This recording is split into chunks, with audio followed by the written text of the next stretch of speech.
పోసాని మురళీకృష్ణకైతే ఇంకా అంత ఈజీ కాదండి. నాకు తెలిసి కేసుల మీద కేసులు పెడతారు. పెడుతూనే ఉంటారు. ఒక్కొక్క కేసు బయటకొస్తూనే ఉంటుంది. ఒక్కొక్క చార్జ్ షీట్ అయితే ఫైల్ చేస్తూనే ఉంటారు. అంత త్వరగా అయితే బయటికి వదిలే ప్రసక్తి అయితే కనిపించట్లేదు. మనం చూసాం కదా! చంద్రబాబు నాయుడు పోలిక కాదు గానీ చెప్తున్నా. చంద్రబాబు నాయుడిని ఎలా అయితే ఫస్టు స్కిల్ డెవలప్‌మెంట్ కేసులో చేయడం కావచ్చు, ఆ తర్వాత అమరావతికి సంబంధించి కొన్ని ఇష్యూస్ కావచ్చు, రకరకాల కేసులైతే అతని మీద పెట్టడం చూసాం. అంటే కంటిన్యూషన్‌గా అతను బయట రాకుండా, బెయిల్ అయితే రాకుండా చూసుకుంటా ఉంటారు.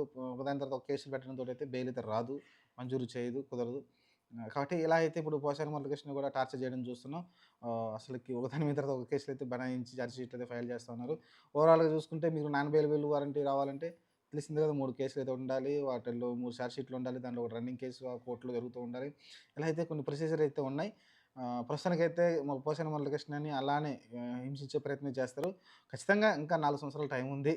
ఇప్పుడున్న కూటమికైతే ఈ 4 సంవత్సరాల్లో పోసాని అయితే అంత ఈజీగా వదిలిపెట్టరు. ఆల్రెడీ మీ అందరూ తెలిసిందిగా సోషల్ మీడియాలో చూస్తున్నారు కదా!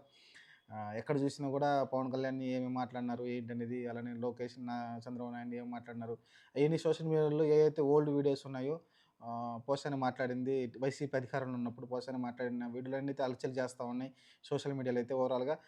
మరి ఈ రోజు రోజు గుర్తు చేస్తున్నాం అంటే పవన్ అభిమానులకు కావచ్చు, టీడీపీ అభిమానులకు కావచ్చు దాన్ని చాలా తీవ్రంగా అయితే కసితో ఉన్నారు పోసాని గురించి. దానికైతే ఒక రకంగా చెప్పాలంటే కక్ష సాధింపే అంతే ఏముండదు. రివెంజే జరుగుతుంది పోసాని పైనైతే. చూడాలి మరి ప్రస్తుతానికైతే పోసానిని అంత ఈజీగా వదిలేటట్టయితే కనిపించట్లేదు. ఖచ్చితంగా ఈ 4 సంవత్సరాలు ఇబ్బంది పెడుతూనే ఉంటారు, హింసిస్తూనే ఉంటారు. చూద్దాం మరి పోసాని మరి ఎలా దీన్ని ఎదుర్కుంటాడో చూడాలి. ప్రస్తుతానికైతే కోర్టు ఇంకా హైకోర్టుకెళ్ళలేదు. హైకోర్టులో మరి ఏమన్నా చేసుకుంటాడేమో చూడాలి. అక్కడ ఏమన్నా బెయిల్ అప్పీల్ ఇలాంటిదేమన్నా పెట్టుకుంటాడేమో చూడాలి. ప్రస్తుతానికైతే పోసాన్ని ఆహ్, టార్చర్ అంటే ఎలా ఉంటుందో చూపిస్తున్నారు. ఇన్వెస్టిగేషన్ చేస్తున్నారు. క్వెషన్ చేస్తున్నారు. ఆహ్ మనం చూసాం కదా! చాలా సార్లు పోసాని చాలా సినిమా పాత్రలు కూడా చేయడం చూసాం పోలీస్ క్యారెక్టర్‌లో. అలానే ఇక్కడ సిన్సియర్ ఆఫీసర్‌గా చేయడం చూసాం. పోసాని అయితే 'టెంపర్' లాంటి సినిమాల్లో చూడడం చూసాం. కానీ ఇక్కడ చూస్తే మీకు అంత రివర్స్ ఉంటుంది కాబట్టి అతను ఎక్స్‌పీరియన్స్ చేస్తున్నాడు. మంచి రైటర్ కూడా డ్రామా ఎలా ఉంటుందో చూస్తున్నాడు. ఒరిజినల్‌గా ఎక్స్‌పీరియన్స్ చేస్తున్నాడు. సినిమాల్లో అతను రాసే క్యారెక్టర్‌ని ఇక్కడ ఒరిజినల్‌గా అతనే ఫేస్ చేయడం అనేది ఇక్కడ ఒక పెద్ద గమనార్హం. చూద్దాం మరి. పోసానికైతే అతను చేసిన తప్పులే. ఎందుకంటే అప్పుడు జగన్‌మోహన్ రెడ్డిని సంతోషపెట్టడానికి, అలానే వైసీపీ క్యాడర్‌ని సంతోషపెట్టడానికైతే పవన్ కళ్యాణ్‌ని, చంద్రబాబు నాయుడిని నానాకు మాట్లాడినాడు. అవి అనకూడని మాటలు. నువ్వు పాయింట్ వైస్ మాట్లాడితే బానే ఉంటది గానీ, పర్సనల్‌గా ఎళ్ళాడు. పవన్ కళ్యాణ్ జీవితంలో తొంగి చూడటం, చాలా పర్సనల్‌గా ఎళ్లి మాట్లాడడంతోటైతే ఈరోజు ఈ పరిస్థితి అయితే కారణం. మామూలుగా అయితే వదిలేస్తారు. ఏ రాజకీయ నాయకులైనా చాలామంది విమర్శలు చేస్తూనే ఉంటారు. కానీ, ఆ విమర్శలు ఎలా ఉంటాయంటే, ఆ రోజు జరిగిన, ఆ రోజు కండిషన్స్, ఆ రోజు రాజకీయ పరంగా ఏదైతే రాజకీయ పరంగా మాట్లాడతారు తప్ప, ఇలా పర్సనల్‌గా ఎళ్ళరు. కానీ పోసాని ఏం చేశారంటే, మరీ పర్సనల్‌గా డెప్త్‌కెళ్ళి పవన్ కళ్యాణ్ పర్సనల్ జీవితం పైన అటాక్ చేయడం కావచ్చు, లేకుంటే చంద్రబాబు నాయుడు, లోకేష్ పర్సనల్ జీవితం పైన అటాక్ చేయడం కావచ్చు, ఇది పెద్ద తప్పయిపోయింది. మరి ఆ రోజున్న అధికార అహంకారంతోటైతే పోసాని అలా ప్రవర్తించాడు. చాలామంది కూడా అదే ప్రవర్తిస్తా ఉంటారు. చూద్దాం మరి. రేపొద్దున మరి పరిస్థితి ఎలా ఉంటదో చెప్పలేం గానీ, ప్రస్తుతానికైతే టార్చర్ అయితే పెడుతున్నారు పోసాన్ని.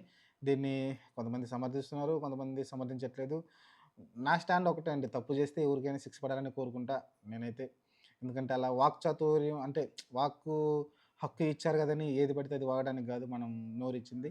అది కంట్రోల్ పెట్టుకోవాలి. అది టీడీపీ అయినా సరే, జనసేన అయినా సరే నేను ఏం చెప్పను. జనసేనలో ఎప్పుడైనా సరే జాగ్రత్తగుండాలి.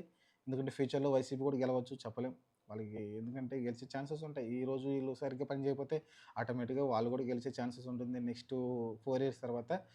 ప్రస్తుతానికైతే అలానే మన టీడీపీ ఏదైతే చంద్రబాబు నాయుడు అప్పుడు స్కిల్ డెవలప్‌మెంట్ కేసులో అరెస్ట్ కావచ్చు, దాదాపు 200,00,00,000 పైన ఏదో స్కామ్ జరిగిందని తెలిసింది కదా! అప్పుడు కూడా మనం చంద్రబాబు నాయుడుని ఏమి సమర్థించలేదు. తప్పు చేసుంటే శిక్ష పడాలని కోరుకున్నాం. అలానే ఆహ్, మరి ఈ కేసులు అంత నిలబడవు. కానీ టార్చర్ అయితే పెడుతున్నారు పోసానయితే. పెద్ద పెద్ద కుంభకోణాలు కాదు. జస్ట్ కాకపోతే హక్కు ఇచ్చారు కదని ఏది పడితే అది పర్సనల్ జీవితం మాట్లాడకూడదు కదా! చూద్దాం మరి ఏం జరగబోద్దో. ప్రస్తుతానికైతే పోసాని చా టార్చర్ అంటే ఎలా ఉందో అనుభవిస్తున్నాడు ప్రస్తుతానికైతే.